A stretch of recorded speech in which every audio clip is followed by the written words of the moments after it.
ஃப்ரெண்ட்வுட்ஸ் மக்களுக்கு வணக்கம். இன்னைக்கு நம்மளோட ஷோல பிக் பாஸ் பத்தின ஒரு சூப்பரான இன்ட்ரெஸ்டிங்கான ஒரு விஷயத்தை பத்தி தான் பேச போறோம். வாங்க டைரக்டா ஷோக்குள்ள போலாம். பிக் பாஸ்னாலே கமர்ஷியல் தான். லவ் இருக்கும், ஃபைட் இருக்கும், என்டர்டெயின்மெண்ட் இருக்கும். ஸோ இதை தாண்டி காம்படிஷன்ஸ் இருக்கும். ஸோ இந்த எல்லா விஷயமும் கலந்தது தான் பிக் பாஸ். ஆனால் மக்கள் ஆவலோட எதிர்பார்க்குற ரெண்டு விஷயம்ல ஒன்று சண்டை. யார் எப்படி சண்டை போட்டுக்கிறாங்க, யார் யாரை திட்டிக்கிறாங்க, யார் யாரை அடிச்சுக்கிறாங்க அப்படின்றத ரொம்ப இன்ட்ரெஸ்டாக பார்ப்போம். இன்னொரு விஷயம் என்ன அப்படின்னு கேட்டிங்கன்னா காதல். ஸோ காதல் இல்லாமல் உலகம் இல்லை, காதல் இல்லாத மனிதர்கள் இல்லை, காதல் இல்லாத இடம் இல்லை அப்படிங்கிற மாதிரி காதல் இல்லாமல் யாருமே இல்லை அப்படின்னு சொல்லலாம். ஸோ அந்த அளவுக்கு காதல் நமக்குள்ள ஊன்றி போயிருக்கு. பிக் பாஸ்லயும் அப்படிதான் அப்படியே என்ன சொல்றது, பிக் பாஸ்னாலே இந்த பிக் பாஸ்ல யாரை லவ் பண்ண போறாங்க அப்படின்றது தான் ஃபர்ஸ்ட் இன்ட்ரெஸ்டிங்கா நம்ம எதிர்பார்த்துக்கிட்டே இருப்போம். ஸோ அது யாரு அப்படிங்கிறது தான் இப்போ இந்த வீடியோல நான் உங்களுக்கு சொல்ல போறேன். எடுத்ததும் நம்ம சீசன் 8க்குள்ள போகாம சீசன் 1ல இருந்து யாரை லவ் பண்ணாங்க அப்படின்றத ஒரு சின்ன ரீகேப் மாதிரி பார்த்துட்டு வந்துடலாம். ஃபர்ஸ்ட் லவ்வுக்கு பேர் போனவங்க யாரு அப்படின்னு பார்த்தீங்கன்னா ஆரவ் அண்ட் ஓவியா. ஸோ இதை ஸ்டார்ட் பண்ணதே ஓவியா தான் அப்படின்னு சொல்லலாம். ஸோ ஓவியா ஸ்டார்ட் பண்ண அந்த ஒரு விஷயம் சீசன் 1ல இப்போ சீசன் 8 வரைக்கும் அது அப்படியே கண்டினியூவா வந்துகிட்டே இருக்கு அப்படின்னு சொல்லலாம்.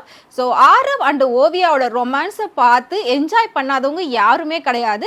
கண்டிப்பா ஆரவ் ஓவியாவை ஏத்துக்கணும் அப்படின்னு சொல்லி மக்களே ஓவியாக்காக குரல் கொடுக்க ஆரம்பிச்சாங்க.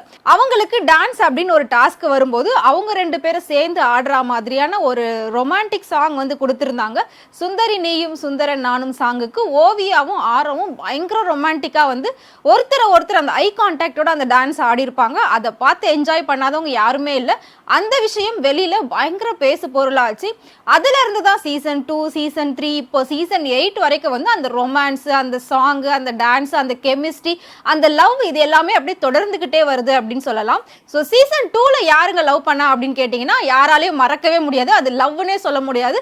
பயங்கர ரொமான்ஸ் தான் போயிட்டு இருந்துச்சு. பயங்கர கெமிஸ்ட்ரி தான் அவங்க ரெண்டு பேருக்குள்ள இருந்துச்சு அப்படின்னு சொல்லலாம். Playboy Mahat game play பண்ணாம யாஷிகா கூடவே பிளே பண்ணிக்கிட்டு இருந்தாரு. ஸோ சீசன் 2ல மகத் அண்ட் யாஷிகா தான் லவ் பேரா இருந்தாங்க. சீசன் 3ல அப்படின்னு பாத்தீங்கன்னா முக்கோண காதலா இருந்தது. ஃபர்ஸ்ட் கவின் சாக்ஷியை தான் லவ் பண்றதா சொல்லிக்கிட்டு இருந்தாரு. எங்க வீட்டுல எனக்கு எப்படி பொண்ணு பாக்குறாங்களோ அத்தனை அம்சங்களும் சாக்ஷி கிட்ட இருக்கு அப்படின்னு சொல்லிட்டு சாக்ஷியை தான் ஃபர்ஸ்ட் லவ் பண்றதா சொல்லி பேசிக்கிட்டு இருந்தாரு, பார்த்துக்கிட்டு இருந்தாரு. இந்த விஷயம் சாக்ஷிக்கும் தெரிந்து அவங்களும் சேர்ந்துதான் ஓகே அப்படிங்கிற மாதிரி ரெண்டு பேரும் பேசி பழகிட்டு இருந்தாங்க. நடுவுல லாஸ்ட்லியாவை பார்த்த நம்ம கவின் அடுத்து லாஸ்ட்லியாவை லவ் பண்ண ஆரம்பிச்சிட்டாரு. லாஸ்ட்லியாவும் அவரை லவ் பண்ண ஆரம்பிச்சிட்டாங்க. ஸோ இவங்களோட காதல் எப்படி போச்சுன்னா இவங்க ரெண்டு பேர் பேசிக்கிறத பார்த்துட்டு சாக்ஷிக்கு ரொம்ப பொசசிவ் ஆச்சு. அதனால சாக்ஷி பயங்கரமா அழுதாங்க, வெக்ஸ் ஆனாங்க. நிறைய விஷயங்கள் முக்கோண காதலா அவங்களுக்குள்ள போய்கிட்டு இருந்துச்சு. ஃபைனலா அவன் எனக்கு வேணாம் அப்படின்னு சொல்லி சாக்ஷி சீப்போடான்னு தூக்கி போட்டுட்டாங்க. கவினும் லாஸ்ட்லியாவும் இருந்ததை பார்த்தா கண்டிப்பா இவங்க வெளியில போயிட்டு கல்யாணம் பண்ணிடுவாங்க அப்படின்ட்டு எல்லாருமே எதிர்பார்த்துக்கிட்டு இருந்தோம். ஆனா வெளியில வந்ததுக்கு அப்புறமா நீ யாரோ நான் யாரோ அப்படின்ற மாதிரி எல்லாரும் போயிடுறாங்க. ஸோ இதுதான் சீசன் 3ல நடந்த முக்கோண காதல். சீசன் 4ல யாரு அப்படின்னு பாத்தீங்கன்னா அதாவது ஷோ பீஸ் மாதிரி இருந்தாங்க ஷிவானி.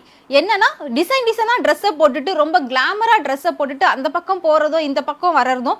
ஸோ அவங்க ஒரு ஷோ பீஸ் அப்படின்னு சொன்னாங்க. பிக் பாஸோட சீசன் 4ஓட ஷோ பீஸ் அப்படின்னா அது ஷிவானியை சொல்லலாம். ஸோ ஷிவானியும் பாலாஜி முருகதாஸும் லவ் பேரா இருந்தாங்க.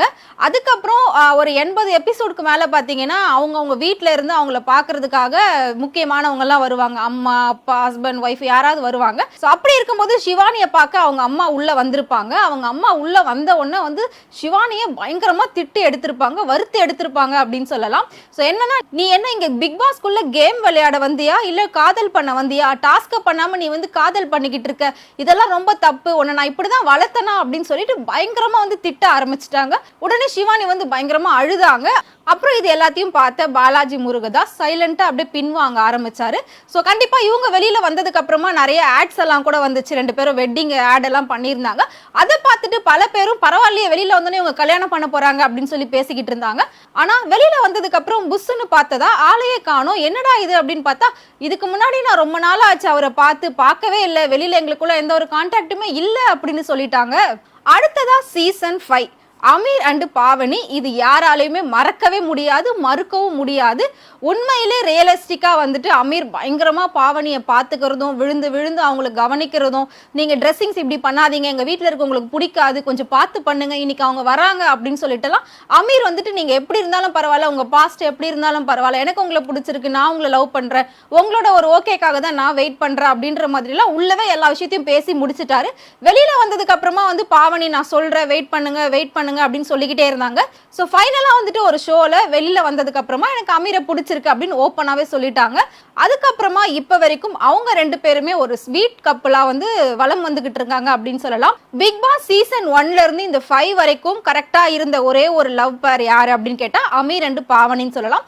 கூடிய சீக்கிரம் அவங்க வந்து கல்யாணம் பண்ணிக்க போறதாவும் இப்ப அனௌன்ஸ் பண்ணிருக்காங்க, டேட்டும் சொல்ல போறேன் அப்படின்னு சொல்லியிருக்காங்க. ஸோ ஒரு ரியலிஸ்டிக் ஷோல உள்ள போயிட்டு ஒரு ரியல் பேரா வெளியில வந்துரு இப்ப வரைக்கும் சர்வை பண்ணிட்டு இருக்கிறது யாரு அப்படின்னு கேட்டீங்கன்னா அமீர் அண்ட் பாவனி. ஸோ அடுத்ததா சீசன் 6ல அந்த ரோலை யார் பண்ணது அப்படின்னு பார்த்தீங்கன்னா அசல் கோளாறு அண்ட் நிவாசினி. ஸோ இவங்க 2 பேரும் பார்த்தீங்கன்னா எப்பவுமே உட்காந்துட்டு கிரவுண்ட்ல பேசிக்கிட்டே இருப்பாங்க, டே அண்ட் மிட் நைட் எல்லா டைம்லையும் பேசிட்டே இருப்பாங்க. 2 பேரோட பர்சனலை வந்து அதிகமாக ஷேர் பண்ணியிருப்பாங்க. எனக்கு யாரும் இல்லை, எனக்கு அம்மா இல்லை, அப்பா இல்லை, அந்த மாதிரிலாம் சொல்லி ஒருத்தர் வந்து ரொம்ப ஒரு சிம்பத்தி கிரியேட் பண்ற மாதிரி பேசி 2 பேரும் ரொம்ப க்ளோஸ் ஆனாங்க.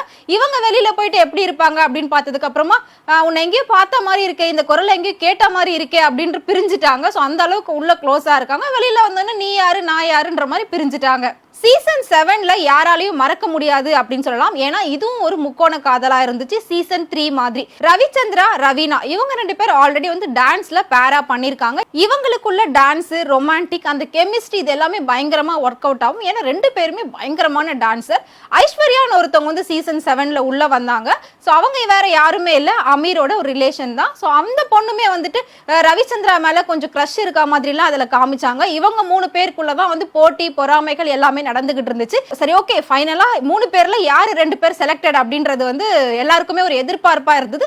ஆனா வெளியில வந்ததுக்கு அப்புறமா ரவீனா அவங்க ஒரு பக்கம் போயிட்டாங்க, மணிச்சந்திரா அவர் ஒரு பக்கம் போயிட்டாரு, ஐஸ்வர்யா கான்டாக்டே இல்லாம போயிட்டாங்க. அதாவது ஃபீல்டுல இல்லாத மாதிரி அவங்க தனியா போயிட்டாங்க.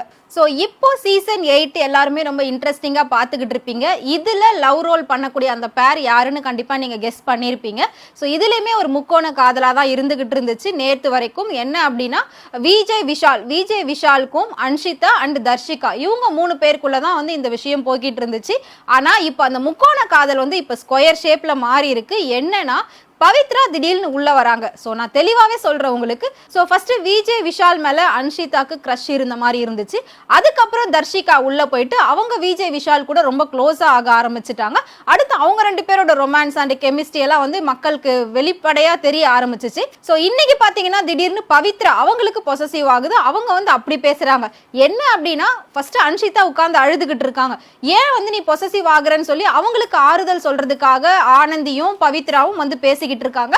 அப்போ அன்ஷிதா என்ன சொல்றாங்கன்னா, இல்ல அவன் வந்து எனக்கு ஃப்ரெண்டு தான், எனக்கு எதுக்காக பொசசிவ் ஆகணும், ஏற்கனவே நான் ஃப்ரெண்டால தான் இன்னைக்கு இந்த நிலைமையில உட்கார்ந்துருக்கேன் அப்படின்னு அவங்களோட பர்சனலே இது உள்ள இழுத்து சொல்லிக்கிட்டு இருக்காங்க. சரி விடு, அப்ப எதுக்கு நீ அழுவுற அப்படின்ற மாதிரி இவங்க 2 பேர் ஆறுதலா சொல்லிக்கிட்டு இருக்காங்க. அடுத்ததான் இன்னைக்கு என்ன ஆகுது அப்படின்னா, தர்ஷிகாக்கு கை எரியுதுன்னு சொல்லி விஜய் விஷால் வந்து மருந்து போட்டு விடுறாரு. அதை பாக்குற பவித்ரா என்ன சொல்றாங்கன்னா, நான் போய் பேசணும் நான் அவங்க கிட்ட ட்ரை பண்றேன், ஆனா எப்பவுமே 2 பேரும் ஒன்னாவே இருக்காங்க, எனக்கு போய் ஒன்னா இருக்கும்போது எனக்கு பேச பிடிக்கல, ஒரு மாதிரி அன்கம்ஃபர்டபுள் ஃபீல் ஆகுது. அது மட்டும் இல்லாம அவளுக்கு ஒரு கை தானே எரியுது, இன்னொரு கையால அவளே மருந்து போட்டுக்கலாமே, அதுக்கு எதுக்கு இவன் போட்டு வர்றான் அப்படின்னு சொல்லி பவித்ரா கேள்வி கேட்கறாங்க. இப்படி இருக்கும்போது ஆனந்தி என்ன சொல்றாங்களா, நம்மலாம் வந்து அவளை விட்டு விலகி இருக்கோமே, அது கொஞ்சம் கூட அவளுக்கு ஃபீல் ஆகாதான்னு கேட்கறாங்க. ஸோ இதே மாதிரி இந்த முக்கோண காதல் இப்ப ஸ்கொயரா மாறி இருக்கு. ஸோ 3 பொண்ணுங்க அண்ட் ஒரு பையன், இதுல யார் கூட பேர் சேர போறா, இவங்க ஃபைனலா எந்த பேரா வெளியில வர போறாங்க அப்படின்றதையும் நம்ம இன்னும் வர நாட்கள்ல சீக்கிரமாவே தெரிஞ்சுக்குவோம். So Bigg Boss season 1 start பண்ணும்போது எந்த ஒரு நாலேஜுமே இல்லாம மக்கள் அதை ரசிச்சு பார்க்க ஆரம்பிச்சிட்டாங்க. ஆனா அதுக்கப்புறம் எல்லாருக்குமே தெரிஞ்சிருச்சு இது ஃபுல் அண்ட் ஃபுல் வந்து ஸ்கிரிப்டட் அப்படின்னு சொல்லி. அவங்க போடுற சண்டையுமே ஃபேக்கு, அதுல வர கேம், அந்த வின்னிங், இது எல்லாமே வந்துட்டு ஸ்கிரிப்டட் அப்படின்னு தெரிஞ்சிருச்சு.